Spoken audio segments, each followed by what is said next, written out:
Welcome to AFSPA Talks, a production of the American Foreign Service Protective Association. Each month, we deliver informative health and wellness topics you want to know about, so make sure to subscribe to us on your preferred podcast platform. And if you have any questions about content discussed in this episode, ask them at AFSPA Live, our live Q&A session streaming every last Thursday of the month at 11 a.m. Eastern Time on youtube.com/AFSPA Cares. Now here's your host, Chief Executive Officer Kyle Longton. Hi, and welcome to another episode of AFSPA Talks. I'm Kyle Longton, and with me is... Maddie Norton. Maddie, it's October. Fall is truly in the air. It is. If only we can get the weather to feel like that. Correct. Yes. Right. And maybe we're recording this in advance as usual, so maybe by the time this comes out, we'll regret that. Right. I know. Yes. 80 degrees. I don't necessarily need that. And 50-degree nights. Yeah. But I will say, October, we start getting ready for open season. And we're going to have a lot of events. Really, we're going to hit that with AFSPA Talks come November and even into December. We'll have events, I think even starting this month, some in-person. I'll be traveling to Korea later this month. And in particular, meeting with some of our hospital partners there. And we're really going to hit virtual events this year, more so than in-person in terms of our briefings. But we even have some in-person health fairs coming up with different agencies. But more to come on that on our website coming up soon as OPM gives us the go-ahead to release the changes and the rates. And maybe by the time this comes out, we'll have that. But more on open season coming soon. But for now, we've got the whole month of October ahead of us. And our theme for this month is... Drumroll, please. Menopause. All right. And I think this is a topic that we haven't addressed in great detail on AFSPA Talks before. And I think it's also something that, yes, gets talked about a little bit more, but often is not a focus of healthcare, or certainly something that's discussed as openly as it should be, because it is just a stage of life. And it is something that half the population, if not more than half the population, in certain countries is going to face at one time or another. So that's what we want to focus on this month. Before we get to today's topic, Maddie, I'm wondering if you could give us a quick overview of some of the things that our listeners can expect through the rest of this month, both on this topic and others. Absolutely. So we will be having a AFSPA Talks episode on menopause with Maven Health or Maven Clinic at the end of this month. And so definitely be on the lookout for that, where we will discuss all things menopause, stages, symptoms, you name it. And then we will also have that as our topic for AFSPA Live, which will be on October 30th at 11 a.m. Eastern Time. So if you have any questions about menopause, that's the place to send it in, and we will be sure to answer it. So hopefully we'll see all of you there at 11 a.m. Eastern. And then on topics not revolving around menopause, we have our Prudential Pathway webinars that we have each month. And this month's webinar is going to be on fundamentals of wills, trust, and powers of attorney. Very important topic, no matter your age. That'll be at October 15th or October 14th, so a Tuesday. And we have 3 different time slots, 8 to 9 a.m., 1 to 2 p.m., and then 6 to 7 p.m. So if you're at work or you can't make it, there's another time slot for you. And hopefully you can join and hear all about wills and power of attorneys and trust. We also have a financial wellness checkup with our Prudential partner as well. So that'll be October 28th, also a Tuesday. And you can sign up for 15-minute time slots from 10 a.m. to 4 p.m. Eastern. So if you have some questions, or if you just want to get your, anything checked out with your finances, definitely go to afspa.org/events and register for that. And be on the lookout for, like Kyle said, all of our open season events, our premium updates, that'll be coming soon as OPM approves or lets us know that we can. And we have our webpage ready to go for that. So definitely, if you want to stay up to date, follow us on our social media, or, check in on our webpage every so often, because we will be updating. Excellent. So more to come on all of those, but for today, one of the pieces that can come along with perimenopause or menopause can be changes in one's body, physical, that manifest in various ways, and one of those is pelvic health. Now, that's not unique to women necessarily, and it's certainly not unique to um, the stages of life of perimenopause and menopause, but that is a time when pelvic health issues can emerge and can become more problematic, and we're going to talk about that with our guests today and dive in on women's pelvic health generally, because pelvic health issues do tend to affect women more than men, and we have a tailored solution with our partners at Hinge Health, that's available to all of our members right now, just in the US, but more information coming internationally about Hinge Health soon. So, Maddie, could you introduce our guests before we get to the interview? I would love to. So, Dr. Bijal Torpani is a doctor of physical therapy and clinical consultant at Hinge Health. She specializes in women's health and has advanced training in the assessment and treatment of pelvic health disorders, as well as menopause, postpartum, and pregnancy populations. And we are so excited to get to talk to her today. Let's get to it. Dr. Toprani, welcome to AFSPA Talks. Thanks for joining us. Thanks for having me. This is not our first time on AFSPA Talks to talk about Hinge Health, but we may have some listeners who are not familiar with the program. So I'm just starting off at the most basic level. Can you give us an overview of Hinge Health? Yeah, absolutely. So, Hinge Health is a virtual physical therapy program. And what we do is we treat all muscle and joint pain. So, everything from an acute injury like pickleball elbow or a sprained ankle to chronic pain. So, if someone's having chronic low back pain or chronic knee pain that's been impacting them for months to years. And we do it through an app-based program. So, you can essentially meet with a physical therapist and do all of your exercise therapy through a Hinge Health app without having to leave home or kind of go to traditional physical therapy means.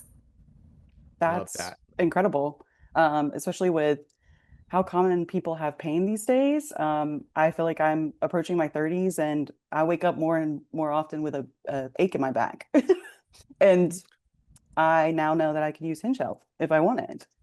And I also appreciate the reference to pickleball, because we do see a Yeah. lot of injuries in my own family, my own community for that. So Yeah. um, I know we see a lot of our folks use the chronic program more than the acute, but I just want to share some statistics with our listeners and viewers so that they know that a lot of their fellow members have used this program. We've been working with Hinge Health for over 4 years. And over that time, we've had more than 6,000 people engage with the program. And like I said, most of them with chronic care. And we've seen that this program is helping to not only slow the increase in costs for the plan for musculoskeletal care, but actually reduce it. And of course, it's 100% covered for members who use it. They have no out-of-pocket costs for this. Now we also get some information from Hinge Health. Appreciate the reporting that lets us know where people need support. And for us, the top three areas where people use Hinge Health are for their back. No surprise there. About 25% are utilizing it for back. About 18% are using it for neck. And then our third highest category at 15% is women's pelvic health. So before we get into the specifics of Hinge Health with pelvic health, Dr. Toprani, can you tell us about common issues that women may encounter in their pelvic region, and if you know how common are such issues? Yeah, sure. So, when we think about muscle and joint pain, we kind of think about these traditional body parts, low back pain, like you mentioned, neck pain. Pelvic health issues are different but similar in the sense that when your muscles or ligaments of your pelvic floor region get tight or weak or less supportive, maybe you went through pregnancy, maybe you are approaching menopause, things can change in the pelvic floor region. And so the common conditions that can come from that are the ones that are kind of difficult to talk about and can kind of feel like stigmatizing and embarrassing, but we really want to kind of change that. So the common conditions are things like urine leakage with running or coughing or sneezing, pelvic pain that can be kind of general pain, or it can be with sexual activity. And then also issues related to like low back pain and hip pain that's due to weakness of the pelvic floor. So those are some of the most common conditions. They're a lot more common than we kind of think, because again, the stigma and the embarrassment, people don't talk about them as much. But we actually see in the literature that about 33%, or 1 in 3 women, it will experience at least one pelvic floor condition at some point in her life. And so it's incredibly common. And with urinary incontinence specifically, it can affect up to 60% of the female population as well. Wow. That's so interesting you mentioned that, because I actually follow a girl on Instagram, and she was training for the Berlin Marathon, and she started noticing that she was having like really bad back pain. She was like not being able to like finish her runs, and she like posted to her Instagram story and was like, does anybody know like what could be going on with me, or like has anybody else experienced this? And it ended up being something to do with like her pelvic health, and she went to her OBGYN and got it all fixed, and she was able to run the marathon. But I was like, she's my age, and I was like, I had never thought that would be something I need to look out for, or could be Yeah. an issue. Absolutely. I think that there's kind of a misconception or like confusion about the fact that we could, like, when we think about back pain, we always think about like abdominal strength, Right, and like that's kind of what has gotten a lot of PR, right? Is core strength, core strength. But the right, pelvic floor kind of gets forgotten, and it can be one of the reasons for low back or hip pain, especially in like really young and active populations. So I think we associate it with like grandmothers and things like right. that, but it really can affect women at all ages. So I like that you mentioned that, Maddie, just to kind of Yeah, keep our wheels turning on, maybe it could be right, me and maybe I need some support for it. So for sure. And what are the common treatments that people seek with this? this is a funny, tricky question, because I think what ends up happening is that people don't always seek treatment. I think there's a lot of confusion around where do I go with symptoms of like urinary incontinence. And there's almost this thought that this is just a normal part of life, like a normal part of getting older, a normal part of Right, having children. So treatment usually can take a long time. Like we see that women sometimes can wait an average of like 6.5 years before they tell even one provider that they're having pelvic floor issues. wow, And I think that's again because they're not sure, like, is this my OBGYN that helps me? Do I go to physical therapy? right, Pelvic floor physical therapy being like a discipline is also not really well known. We kind of know we go to physical therapy for knee pain or back pain, but less so about pelvic floor. So I would say that the treatment is actually really all over the place, and it's more often that people aren't seeking treatment right. than there being these like common treatments. But physical therapy is definitely what I would say should be kind of like the first line defense for Yeah. all of the symptoms that we're talking about. So great teeing up the next question. I mean, how can physical therapy help with these needs? So as I mentioned, we're talking about muscles and ligaments that are tight or weak or injured to some degree, maybe, like I said, through pregnancy. So, just like a knee injury where muscles and ligaments get tight or weak or injured, and you would want to do exercises to get them rehabilitated, that's how pelvic floor physical therapy works. So, it's us as pelvic floor physical therapists collecting symptoms to understand what is happening with your pelvic floor. Is it tightness? Is it a lack of coordination? Is it weakness? And then, based on what we're kind of gleaning, we will then give you exercises. So it's kind of like, is it the Kegel exercise, which everyone kind of knows about, pelvic floor contractions, but it could be more like needing to do mobility exercises. So think of it as muscle and ligament rehab for the pelvic floor is essentially how we treat these pelvic floor conditions. Gotcha. And what makes Hinge Health's women's pelvic program unique? So I think that one of the biggest like perks or uniqueness of the program is that because pelvic floor physical therapy is pretty niche, there aren't that many therapists out there that actually treat this part of the body. And so, if you're just a person out in the world and you need pelvic floor therapy and you start making phone calls to physical therapy offices, you probably, unfortunately, will have a really hard time finding a PT that can take you in like a reasonable amount of time. And sometimes they tend to be out of network. And so you can end up paying a lot for those services. So the uniqueness of the Hinge Health program is that, as Kyle mentioned, it's part of your benefits if you are eligible. So you don't have to worry about like actually paying exorbitant costs for this. And you also don't have to worry about all of the like access issues. You can just log into the app and click on a button and schedule a video visit with a pelvic health PT, which is kind of remarkable given how tough it can really be for people to get care for the pelvic floor. Sure. I think just having this service available and sort of on demand, or at least on your schedule, is one of the things that really sets this apart. And so let's say somebody's identified this need, they're ready to try Hinge Health. What can they expect when they sign up, maybe the first couple weeks? Yeah, good question. So they sign up, they get into the Hinge Health app, they're going to see exercises that are specific to the symptoms that they're experiencing. So they can expect to kind of dive into some exercise therapy, some gentle movements to like re-engage their pelvic floor, get to understand that region more. They're going to get educational articles, which is super important to just understand the pelvic floor and their symptoms.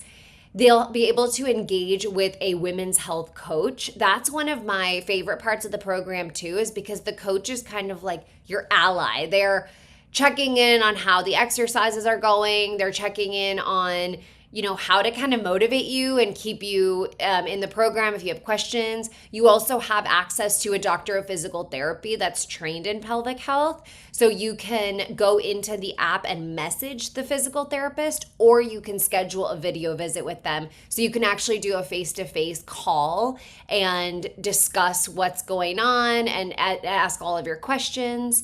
And then I also like to point out that if you've ever gone to physical therapy in the traditional environment, you've probably had to carve out a decent amount of time, not just for getting there and getting home, but also when you were there in the office. You can kind of be there for an hour. We make it so that it's really bite-sized. So you can literally do your exercises for 15 minutes. That's the commitment for the day, and then go in the next day or every other day as a PT on the platform. If you did 3 to 4 days, that would make me happy. That's usually what can be really effective for your symptoms. But the point is that the commitment is really short. So it's like 15-minute sessions, and then you're kind of done, versus an hour or something if you went in another environment. That's incredible, just because I know, and I know Kyle knows, that planning appointments that are, out of the way, or just like during the workday too, that can be extremely frustrating and time consuming. So I drove 2 hours round trip for a 10-minute appointment 2 weeks ago. yeah, So that having this available on my time in my space is fantastic. right. And besides the incredible uh time commitment, I would say that it's only 15 minutes. What would you say to people who are still skeptical about virtual exercise and physical therapy? I get it. I would just say I get it because, I mean, in the name of my career, physical therapy, the word physical is in it. So I understand, like, I don't get it. You have to Right. put your hands on me, don't you? You have to see certain parts. I would say give it a chance. Exercise therapy, what you do on your time based on the guidance from your physical therapist, is so powerful, and I would argue more powerful than some of the hands-on stuff that I used to do in the clinic. And that's just because if you go into physical therapy, we're putting our hands on you for 10 minutes, for 15 minutes. with this program, you're doing exercise multiple times a week. That's really how you change muscle and you change your actual symptoms. So I would say I understand the skepticism, but it's really the power of like compounding strength and rehab gains that you get from a consistent exercise program that's really the magic here. And because we're now, in a space where we're really leveraging technology, you'll really see that the app itself gives you such good guidance. You're not wondering, am I doing this exercise right? The technology, really does give you the option to get like really good form feedback, understand what you're doing and how to do it well. And then you have access to a physical therapist, to a health coach. And so you're really not on your own at all. So yeah, I would say give it a shot. Absolutely. I love that. And I love bringing the technology together because I've seen demos of this. Gotten to try it out and like so great at identifying if you're doing it right versus not doing it right and adjustments to be made, but also just bringing that connection to a human closer. You can start right away because you can do it on your own device. And I would just say, this is maybe our most statistics heavy podcast we've had in a while, but I just want to add for listeners that like this works based on member feedback specific to Foreign Service Benefit Plan. Half of patients have reported a reduction in chronic pain at the 90-day mark. Almost 60% reported a reduction at the 1-year mark and 56% at the 2-year mark. Specific to the Women's Pelvic Health Program, there's a 48% reduction in pain and symptoms at 45 days, 58% at 90 days, and 60% at 1 year. We've also seen across the board that surgery intent, when people come into this program and they're thinking the only solution for whatever chronic pain they may be experiencing is surgery, at 90 days that surgery intent is down 61%. And this also has other benefits, including mental health. We see that depression and anxiety are both down 48% for depression and 59% for anxiety, both reduced at the 90-day mark. So just having that connection, we've talked about this for years, but the physical and the mental coming together, you can really see it in the experience of Foreign Service Benefit Plan members, as well as others who have experienced the program that Hinge Health offers. For sure. And I would also, I know we talked a little bit about just giving it a shot. And, if you're skeptical, try it and just see what happens. But for anyone who's unsure about Hinge Health in general, either for pelvic health or another area of concern, what would you say to them? Yeah, I would say that, as Kyle mentioned, it really works. So, if you're unsure, I think it's kind of become a norm in our world to think that, oh, my back hurts. I'm just getting older. That's life now. But you start to see it kind of encroaching on, the things that you like to do. Maybe it's standing in the way of maybe pursuing some sort of hobby or throwing a baseball around with your grandkid. And it's just something as a PT, I'm really passionate about improving quality of life. So if you feel like any of your symptoms are encroaching on the things that you love, it's definitely worth a shot to kind of see if you can get some pain relief, see if you can get some symptom reduction. And I know that also I like to mention that things like pelvic health issues, we really do see an increase in them during different life phases. As we mentioned, they can affect you at a younger age, but we do see an increase around pregnancy, postpartum, and even perimenopause. So if you are in some of those life phases and you're starting to notice, certain symptoms popping up, it's definitely worth kind of getting into the program and educating yourself on things and starting to do some exercise, even as a little bit of a preventative measure too. I think that's great. Get back out there and play pickleball too, right? Right. Mm-hmm. And I will just, before we wrap up, this has been such a great conversation, and I think it is one of the places. This is one of the areas where We want people who are experiencing symptoms, who are experiencing pain, to seek care. But Dr. Toprani, you mentioned early on, this can be a little taboo to talk about. People think they just have to live with it, and I appreciate that you're spreading the message. They don't. There are solutions, and some of them can be very accessible, like the Hinge Health program, right from their home. So I hope people will take advantage of this. And I'm so glad you could join us today. Before we wrap up, is there anything you'd like to add for our listeners? I think along the taboo lines, I think as a woman, I have groups of friends where we joke about these things and we kind of, talk about them in our tight circles, but the more we spread the word a little bit and push the envelope a little bit, it really helps our other women feel more comfortable. So even if you kind of spread a conversation with one additional person about pelvic health and the importance of it and advocating for yourself, you could really make a difference. So I kind of encourage you all to go out there and do that. Maybe spread the word in your own little way. Love that. Share this podcast with friends and colleagues who you think might need it. Yeah. Thank you very much. Dr. Toprani, thank you so much for joining us today. Thank you. Thanks again to Dr. Toprani for joining us today. Hinge Health is open to Foreign Service Benefit Plan members age 18 and older and located in the United States. Our international expansion is coming to certain countries in 2026.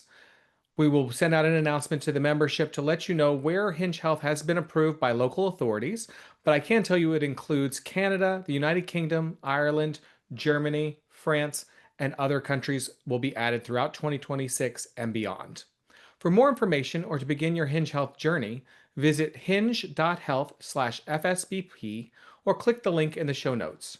For information about all the benefits and programs offered by the Foreign Service Benefit Plan and by AFSPA more broadly, please visit afspa.org. This has been AFSPA Talks, a production of the American Foreign Service Protective Association. All information offered in this podcast is meant to be educational. The views expressed by the hosts and guests are their own and do not necessarily represent AFSPA. Should there be any discrepancy between information offered in this podcast and official plan documents for the Foreign Service Benefit Plan or our other products, the policy provisions will prevail. Thanks for listening, and be sure to subscribe or follow AFSPA Talks to catch our next episode. Please rate and review us on your favorite podcast app and share your feedback with us on Facebook, Instagram, or LinkedIn. Search for @AFSPA Cares.